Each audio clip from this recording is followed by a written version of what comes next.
to connect with you and just check if you are a good fit for this position. Yes.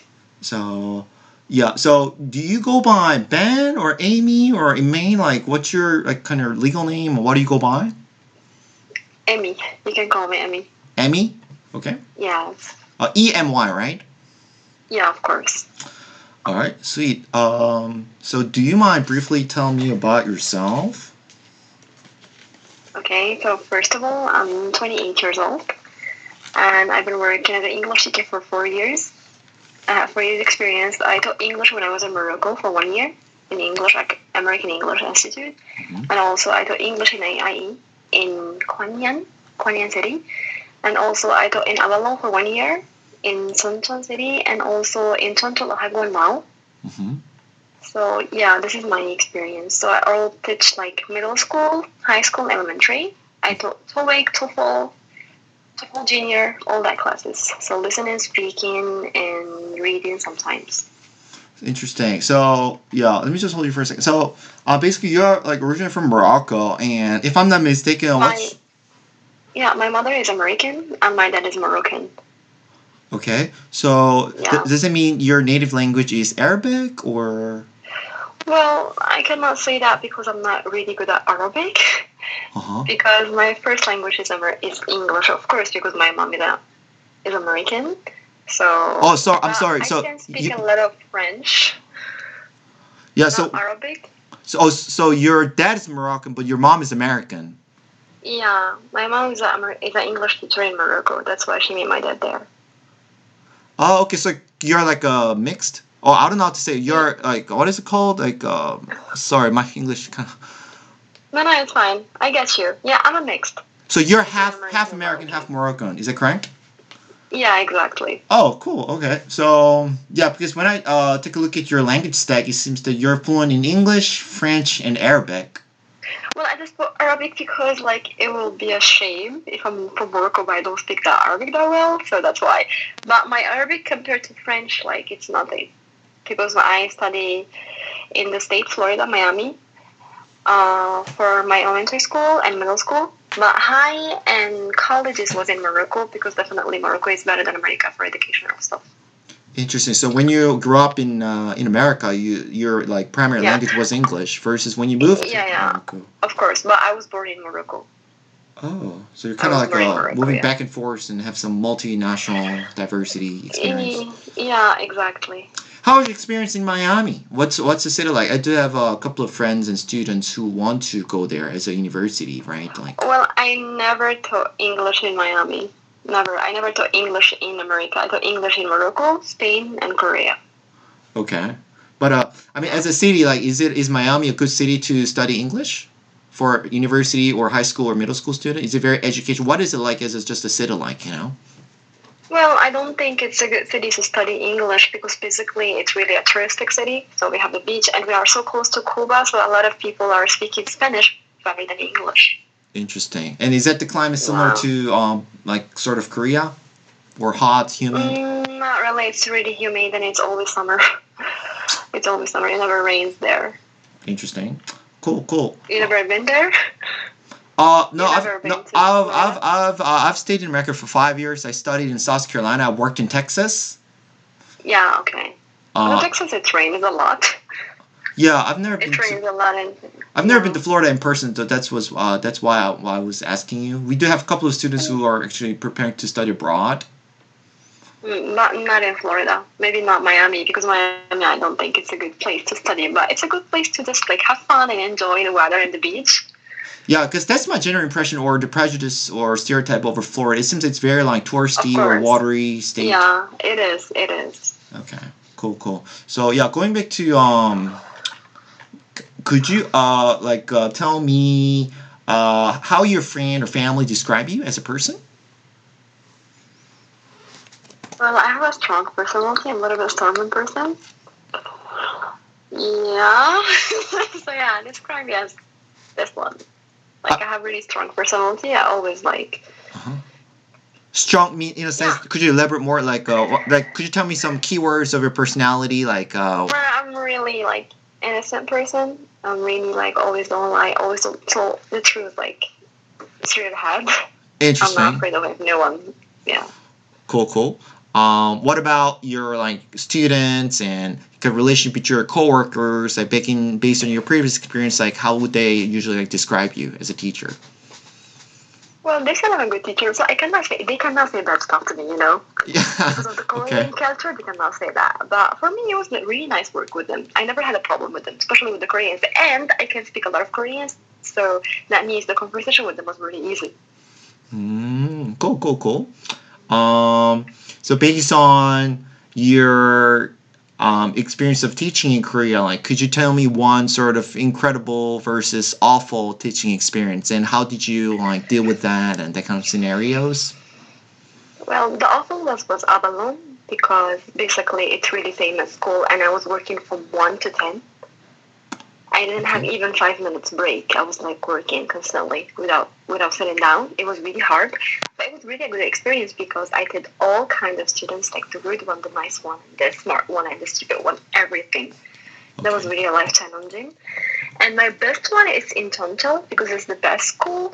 Like the students are really smart and really kind, and timing is really perfect. Uh huh. So yeah, and EIE was really smooth. Working there was really smooth. But whenever I go to Hagwon, I was the only foreigners who were there. I never worked with other foreigners. I was the only one. So it was a little Interesting. bit Interesting. confusing, but it was fine. Yeah. I'm sorry. I think I forgot actually introducing. It's kind of 10 o'clock, so I was kind of out of it. But Yeah. before I like bomber you with a lot of questions, like our Jinglingwa, it's one of the largest English education chain in Busan. Yeah. And then so far, like we do have currently like two native ESL teachers, but both of them have committed 2 or 3 years, and one of them is actually Mhm. going back to his country. His name is Darwin. He has been with us Mhm. for 2.5 years almost, I think, or 2 years. I Okay. can't remember. That's why we're trying to find his replacement, and so that's why Mhm. we have been this lingua language like has been over 20 years in this Wow. industry. And then yeah, it's pretty renowned. And but the thing is, there are a couple of branches in Busan in this kind of per se as a brand. Um, Mhm. but more than that, above all, like we not all of them have like similar curriculum or schedules in terms of like teaching students. So Mhm. the students age sort of range from preschool to middle school, not high school. Um, and we Okay. do have like a lot of different type of classes, such as it range from just regular vocab like grammar, reading, listening, speaking, writing. But we also have some TOEFL or Cambridge class. We also have debate discussion class. We have some Lyceum class Yeah. where we read a lot of storybooks to students. So we try to like diversify a lot of this kind of class environments. Mhm. I already got debate. I did it before in Avalon debate classes, so I already have experience on debate and TOEFL also. TOEFL Junior and TOEFL. Yeah, sweet, sweet. Yeah, that's gonna be Mhm. actually like a huge plus. So, um, what would your if you don't mind me asking, I see your career and then you seems to kind of like switch your job after a year or two, mostly 1 year. And do you mind if I ask like what's your biggest motivation why you want to move from Jungchar to this company? Well, I like challenging. It's a new experience, so I didn't find the school that's gonna fit me really well. Maybe that's why. Interesting. Did you Yeah. like work overtime today? That's why I think you got like hour late, I guess. No. And this is what I thought. Like I already told that I'm married, and my husband also find for me the good schools in Korea because AIE in Avalon and Toronto is the best schools in Korea. That's why he just always like find for me that kind of schools because it's good for my resume, and also maybe after a while, 5 years or 6 years, I can just own my own Hagwon. I'm sorry, I sort of like lost you at the last minute. What did you say about? Could you repeat? Yeah. I said maybe after like it's a good experience for me, and after like 5 years or 6 years, maybe I can own my own Hagwon. So you Yeah, said this is my plan. sure, sure, sure. So you said you have your husband. So do you mind if I ask your like current visa status in Korea? Yeah, my visa it's F6 visa because I'm married to a Korean. Oh, interesting. And you're currently Yeah. located in Busan right now. Is that correct? Is that correct? Yeah, but my husband is not in Busan. My husband is in Seoul. He's working in Seoul in Samsung, so we meet only in the weekends. Oh, okay. Oh, that's kind of bummer. I'm so sorry to hear that. But It's okay. so Jongchar is that like the location near Seomen or Haeundae area or? No, it's Samyeon. It's in Namgu. Okay, that's pretty good. So we are also Yeah. near the Taman area as well, so location-wise. Okay. Um, It's near Samyeon because I cannot work in my contract. I cannot work like more than 500 kilometers near to my Hagwon. okay. What is it exactly? May I know the address? That address, it would be the Gaia station. Okay. Kaya? Yeah. Kaya Station? Okay, it's far. It's far away. Okay. That's good. Is your So do you like have housing near Summon area? What? Do, Excuse do, me? do you live near Summon area, or maybe your housing is far from Summon? No. My house it's in Monhyundong because the school is in Monhyundong. Okay, we do have a couple of Korean teachers who live there. That shouldn't be a problem. Yeah. Um, Because the school is providing the house for me. yeah. We do support that exactly. Um, Yeah. so speaking of like choosing academies or work environment for your next, what are some major like core values or characteristics that you're like specifically like looking into? I just want to work in a small environment and really good. I want to try a new thing first of all. Like I cannot judge the book by the cover. I need to go and to see and to know exactly. But yeah. Okay. Let me ask you this question. Then, among or compared to the other teachers, like what would you say your biggest strength in terms of teaching or just any networking or communicating with students? Or like it could be anything. It's like what could you like sort of tell me your strength of your personality? My strength is to communicate with the students because I know how to communicate with students really well. I know how to talk them, how to get the main idea of everything. Mm-hmm. That's why they like me. Mm-hmm. So I like to explain a lot. I like to write a lot and to give everything exactly so they have the main idea of everything. Mm-hmm. I think this is my fate, I think. Okay. Well, what would you say your disadvantage of personalities or your teaching styles? Well, basically, I cannot answer this question. I cannot answer this question because it's depend. It's sometimes different from Hagwon to Hagwon, so I don't know exactly. No, I mean like just your personality wise. Like some people say, hey, Amy, like I wish you could improve this part or that part. Nobody says something like that to me. That's why. Okay. I had never experienced this. Okay. Then what makes a great teacher then? What makes a great teacher? Patience, first of all. Of course. Yeah. Okay. Yeah, first of all, it's patience. You have to be patient with the students, and you have to slow down whatever the level it is. Mm-hmm. And you have to act like a child to them because whenever you act like an adult and you know everything and they don't know nothing, that makes them more mad. Because deep inside, the child is really smart, but we don't give them the opportunities. So if you give an opportunity to the child, he will prove himself. Yeah, this is what I believe. I see. So in our academy, like we do have some periodic like feedback or evaluation, pretty much like every once in every 3 months from students, among coworkers, from director to teachers and whatnot, to improve the class qualities. And we don't want to like just take a group of all students. We don't take it. That kind of era is already gone. Like this is the era where we should.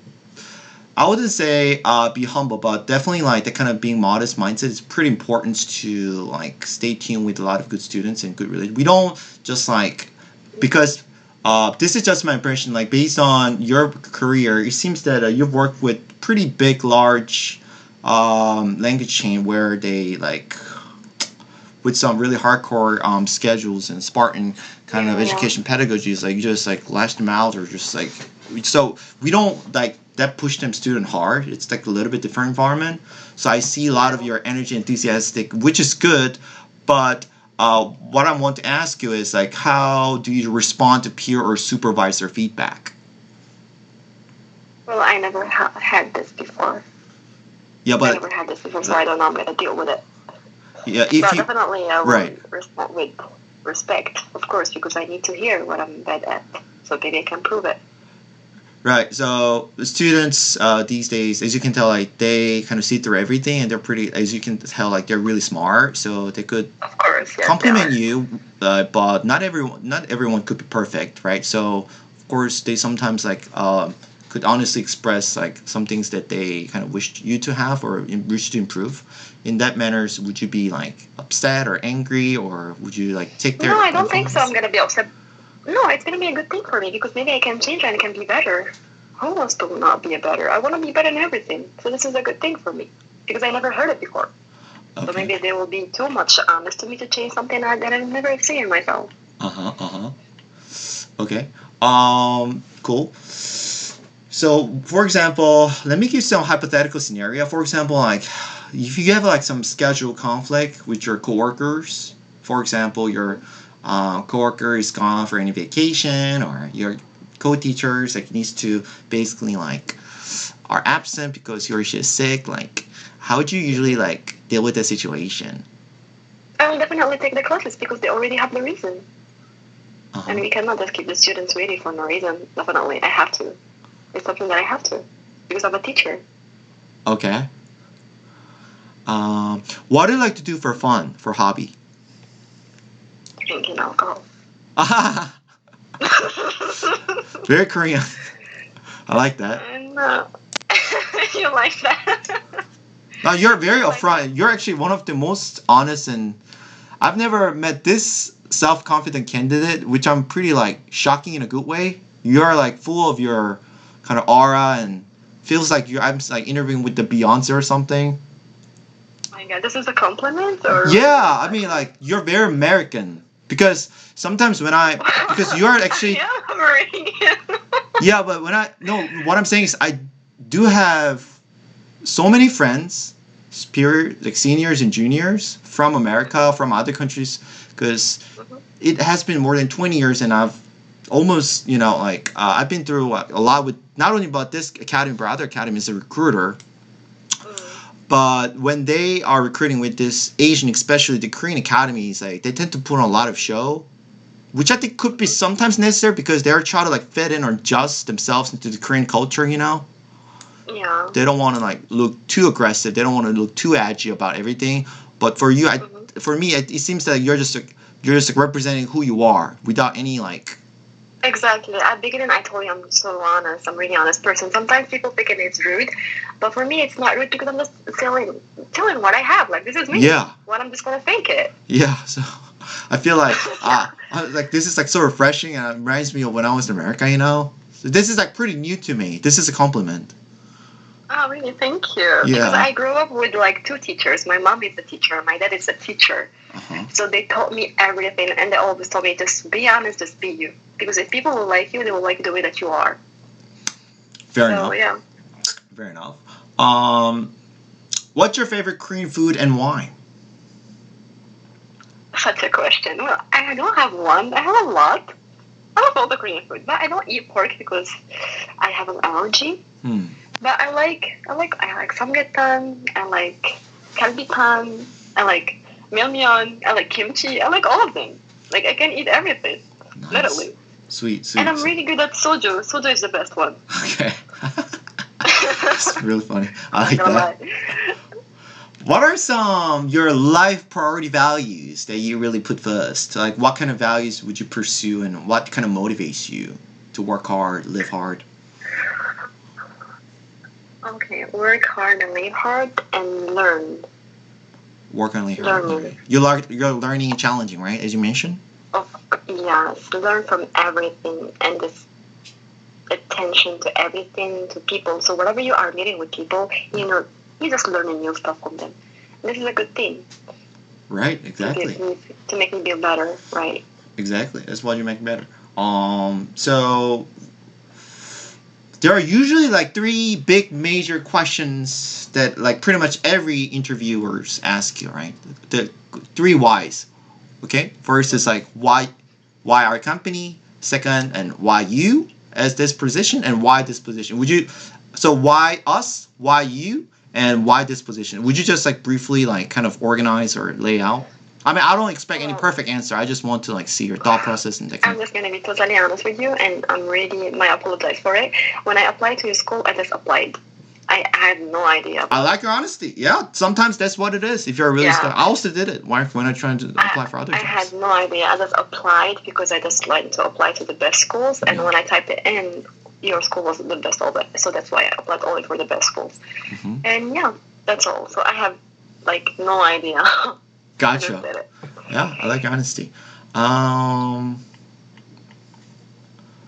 Like you said, okay, so if you have, so could you tell me some like your pedagogy or like special education methods? Like there are gonna be a lot of issues, especially for young children, especially elementary. We do have a lot of elementary school students. So let me give you two scenarios. Scenario one is when you teach a lot of elementary school students, the most problem is not because they don't speak up, but because they either misbehave or they misunderstand or they just don't listen to you. They're just like they act against like what you told them. So usually, hypothetically, like how would you like cope with or like educate them? Your own personal way. So I had this experience before with elementary school students. So they are adorable. I'm not gonna lie, because the worst thing is the high school. First of all, this is the worst thing. But elementary school, I think it's really easy to handle with them because whenever they're not listening, you just give them something that they would like, and they will keep up with you. For example, if you do this one, I'm gonna give you this candy. And if you do this one, I'm going to give you the sticker. And if you do this one, you finish it early, and we're going to play a game together. So that kind of motivation is really good for them.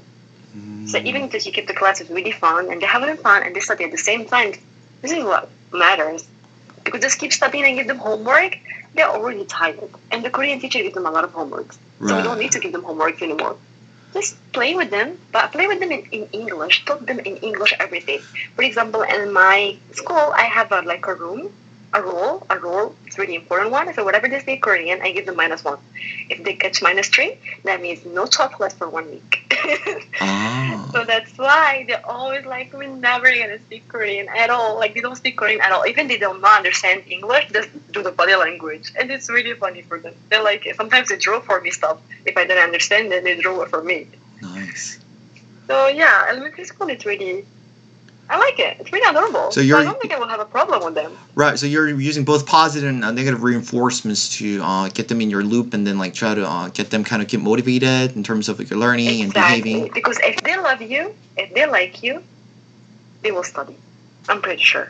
Gotcha. But if you're like being, okay, I'm gonna give you extra homework if you're not gonna do that. This is the word. It's not gonna work at all for them. No extra homework. If you're not working hard, you're not gonna get the candies, and your friend's gonna get the candies. So do you want to get it or no? I want to get the candies, of course. That's why they work more harder. They compete with each other. I got you. Conversely, like we do have middle school students, which who mostly like our native teachers struggle a lot because like once they hit the puberty, like they tend to like stay really shy and timid and reserved. So whatever like class plans that you prepare, it's really hard for you to like lead them to like what you want to teach. In those kind of scenarios, like how do you want to like guide them and lead them? So, basically, in my experience, I know that Koreans are really good at writing, listening, but the speaking is the problem. That's why I always say to them, be confident. It's okay not to speak perfectly. I don't mind. I don't care. I'm not perfect either. Maybe if you ask me in math and anything, I'm not good either. It's fine. Just be you. I don't need you to be perfect. So whenever I push them that way, they get more confident. And sometimes I made a mistake on purpose. Okay, look at me. I'm the teacher, but I made this mistake. So you can do the same thing. It's fine. So that's why they got the confidence, and they just keep talking and talking and talking and talking. I see. Oh, that's great. I see. I understand your tactics. I mean, yeah, a lot of them are definitely would work out, right? Depending on how you manage them, and as long as you build their personal trust and relationship with, I think, yeah, that sounds pretty solid plans. But I cannot cross the border because if I be too friendly with them, they will misbehave. But I have to like be in the middle. Exactly. I get that. I think that's pretty much it. I think, I mean, you seem like very professional and pretty like who like a lot of experiences. I run out of questions, What could go wrong? You asked me a lot of questions. This is the first interview that somebody asked me a lot of questions like this. I never had that kind of question. I mean, I could, if this were more technical questions, I could like throw you some like silly kind of like thought-provoking question. But since this is not like a developer or any engineering positions, Yeah. So Yeah. this is more of the culture fit and personality check. No, Background I check. really like it. I like it. That means you really want the good students to work with you. I really like it. Yeah, I mean, I'm not bragging about this academy in general, but since after the COVID happened, and now, as you can tell, even though the cases are, I mean, it's kind of like settling down, but I think every academy, it's like always many-to-many relationship, especially like we do have quite a few pool of candidates coming in, plus also candidates are applying to a lot of academies, so I think each entity, like, or each kind of party should be able to represent who they are in terms of their values and whatnot. So I think it's really important for both of us to be very transparent and honest. And Of course, yes. And just because I hire you, or just because like we decide not to hire you, does not mean that like you're not like competent or you're not a great teacher. It's just like every person has their own fit for every like workplace, right? So this is the reason why I want to ask a lot of questions and see if they're like a great fit for this kind of interviews and whatnot. You know. I know. Do you have any questions for anything like that you're wondering or curious? Well, I was wondering about the school, about the timing, and also the students, the levels. Oh, yeah. So, first of all, like, when is your last day of working for this current Jeongchul Academy? Yeah, it's February 28th. February 28th. Okay, that's your end of. Okay, that's cool. So we are, usually have like a week or two for training, and the by the time like it's better for you or whoever is gonna be hired, to shadow the previous teacher, to take over all of the previous tasks. That shouldn't be a problem. Well, speaking of the levels, like as I can tell, like ages like range from like preschool to middle school, and we used to put a lot of emphasis on TOEFLs and TOEIC whatnot. But unfortunately, in our neighborhood, like not many students seems to enjoy it that much, and we don't really want to push them a lot. So instead, like we teach them like Cambridge test. I don't know if you heard of that exam. Cambridge, I know. Yeah, I know it. So we teach that course. I'm not sure we still teach TOEFL. I think it's sort of dying out, but rather we focus a lot on the storytelling books, and then the most kind of elite or intelligent students, like we focus on debate and discussion course. Oh. So we choose debates, and this is which book are you using? The National Geographic book? There are books that are made by the native teachers or sort of the predecessors or whoever the previous teachers, or made by all the co-teachers. They work together. Or there is like a teacher, they sell something like junior book. They sometimes use a YBM. They try to like it's every semester, every year. They try to customize. They try to update like that kind of textbooks, Yeah. So I can't like tell you exactly what book they're using for this semester, but I have to because there's like so many classes and different like levels of students in the groups. But again, the focus is about a lot. We tend to read a lot of books. We use a lot of softwares. We just outsource a lot of different because students they really want to, and also parents. They're expecting they're just not just like memorizing words or phrases or something. Like we just invest, we invest a lot of monies on bringing a lot of different software and hardwares to dynamically teach them, if that makes sense. We do have a lot of. What about, speaking. Excuse me. What about the timing? Oh yeah, so time is as stated is like usually 1 to 9:10 or something like that. But the first class starts at 2:25, and then we do have about like 5-minute break, and then we have 20-minute like dinner break. But if you have any like empty class in between, then you're free to like utilize that for preparing for the next class or to like eat your dinner or to take a rest. But our last class ends like 9:10. Most teachers they come in 1:30 to prepare that classes or to print out handout materials and to print out like whatever the class materials necessary for the day. So the official time is like 1 to 9:10, which is like 8 hour-ish, right? Per day. And how many classes per week? Per week, I think the minimum is about like 20 or 22. I'll probably have to double check. But if you like teach over one day class, like the directors like pays you extra for doing that. Because depending on the semester, like some teachers tend to teach more classes, or during especially the vacation, if they have more intensive or very like intense kind of like course week of this semesters, and you tend to like be assigned more coursework. But usually, like they teach. Let me actually like double check right now. I might have to count, but it usually ranges from.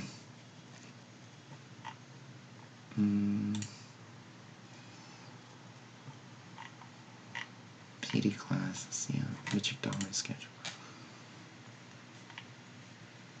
Oh, cool. 1, 2, 7, 7, 5. So there are 35 sessions. That doesn't mean you have 35 classes. So, okay, 1, 2, 3, 7. So you for this one has 35.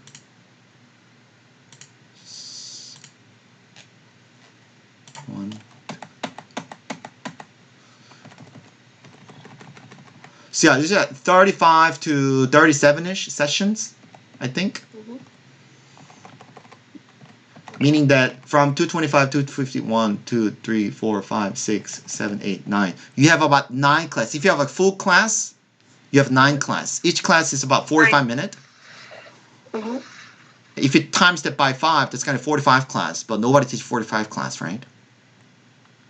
Yes, nobody did. Okay, and I was wondering about the payment.